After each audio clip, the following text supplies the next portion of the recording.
Hello అండి. అంతర్వేది వచ్చామండి నరసింహస్వామి టెంపుల్కి.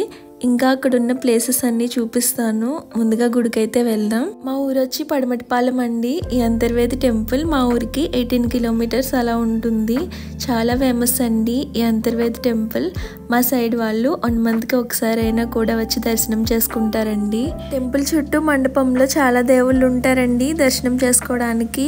ప్రతిరోజు సుదర్శన హోమం కూడా జరుగుతుంది. ఈ హోమం చాలా మంది చేయించుకుంటారు ఎక్కడెక్కడ నుండో వచ్చి. ఈ అంతర్వేది టెంపుల్ ని దక్షిణ కాశీ అని కూడా అంటారు. కాశీకి వెళ్ళినంత పుణ్యం వస్తుందంటండి.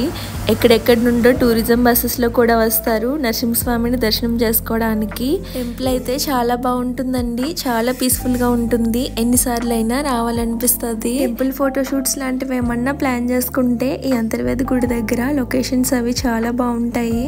మా సైడ్ వాళ్ళకి వెడ్డింగ్ ఫోటోషూట్స్ లాంటివి ఏమన్నా ఉంటే ఇక్కడికే వచ్చేస్తారండి. చాలా బాగా వస్తాయి వీడియోస్ అండ్ ఫొటోస్ కూడా. ఈ స్తంభాల మధ్య నడవడం అంటే నాకు చాలా ఇష్టం అండి. పెద్ద మండపం ఉంటుంది టెంపుల్ చుట్టూ. చాలా ప్రశాంతంగా అనిపిస్తుంది. టెంపుల్ పైకి కూడా ఎక్కొచ్చు. స్టెప్స్ ఉంటాయండి టెంపుల్ పక్కగా. ఎండ ఎక్కువగా ఉండడం వల్ల ఎక్కలేకపోయామండి. పైన లొకేషన్స్ అవి కూడా చాలా బాగుంటాయి. ఈసారి ఈవినింగ్ టైం వచ్చి చూపిస్తాను. ఫిబ్రవరిలో నరసింహస్వామి వారి తీర్థం జరుగుతుందండి. 1 మంత్ జరుగుతుంది. స్వామివారి రథోత్సవం కూడా జరుగుతుంది. చాలా బాగుంటుందండి. ఇసుక వేస్తే రాళ్ళనంత జనం అంటారు కదా, అలా ఉంటారండి జనం అయితే.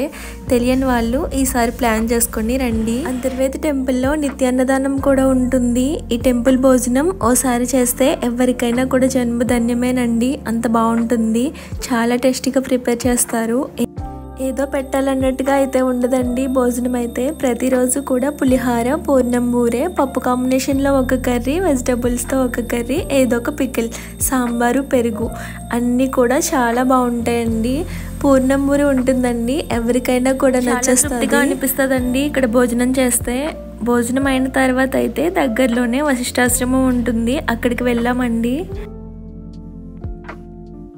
ఈ టెంపుల్ కూడా చాలా బాగుంటుంది. నరసింహస్వామిని దర్శనం చేసుకున్నాక ఇక్కడ కూడా వస్తారు. ఇక్కడ కూడా టెంపుల్ చుట్టూ పెద్ద మండపం ఉంటుందండి. చాలా దేవుళ్ళు ఉంటారు దర్శించుకోవడానికి. టెంపుల్ చుట్టూ వాటర్ ఉంటాయండి ఎప్పుడు కూడా.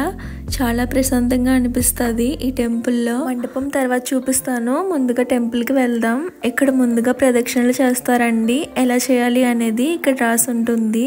ఈ పక్కన ఫ్లెక్సీల్లో మెడిటేషన్కి సంబంధించినవి ఉంటాయండి.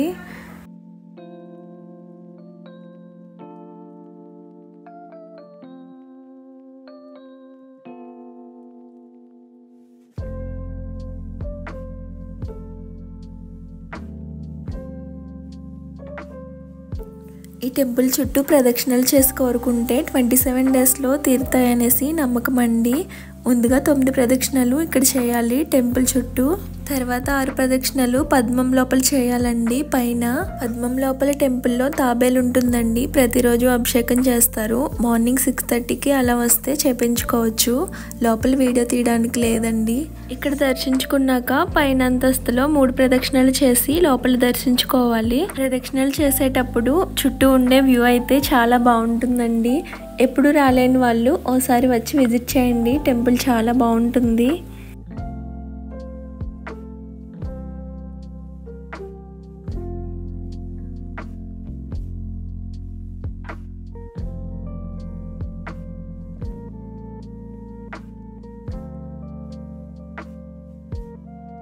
ఇప్పుడు మండపం ప్రదక్షిణ చేస్తున్నాం. టికెట్ తీసుకోవాలండి మండపం ప్రదక్షిణ చేయడానికి. చాలా దేవుళ్ళు ఉంటారు. దర్శించుకుంటూ ప్రదక్షిణ చేయాలి.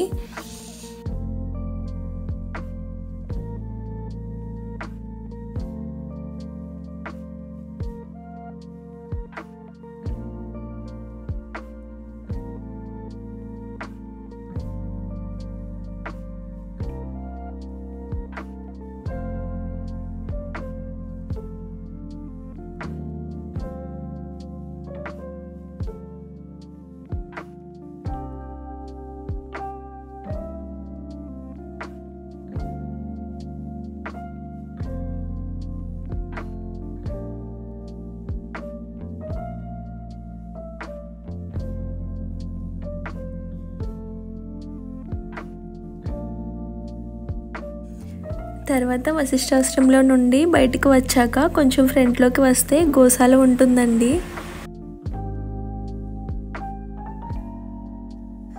గోశాల నుండి మళ్ళీ కొంచెం ఫ్రంట్కి వస్తే బోటింగ్ ఉంటుంది. బోటింగ్ కూడా చాలా బాగుంటుందండి. వరద ఎక్కువగా ఉండడం వల్ల మేమైతే బోట్ ఎక్కలేదు. బోటింగ్ కూడా నెక్స్ట్ టైం వచ్చినప్పుడు చూపిస్తానండి.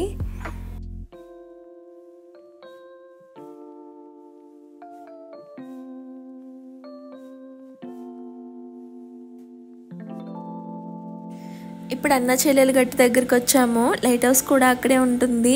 అన్న చెల్లెలు గట్టు దగ్గర బీచ్ అయితే బాగా ఫ్రంట్కి వచ్చేసింది. వరద కూడా బాగా ఎక్కువగా ఉంది కదా, ఇంకా అక్కడికి వెళ్ళడానికి లేదండి, లేదంటే చూపించేదాన్ని. ఇప్పుడు మిస్ అయిన ప్లేసెస్ అన్నీ కూడా నెక్స్ట్ వచ్చే వీడియోస్లో చూపిస్తాను.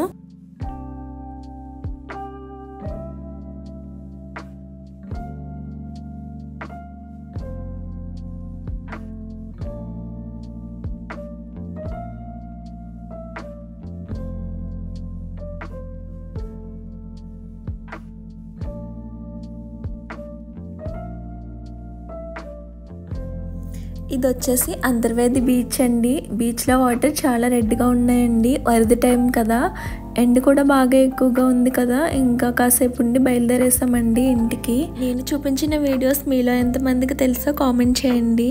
వీడియో నచ్చినట్టయితే లైక్, షేర్ అండ్ సబ్స్క్రైబ్ చేయండి. Thanks for watching.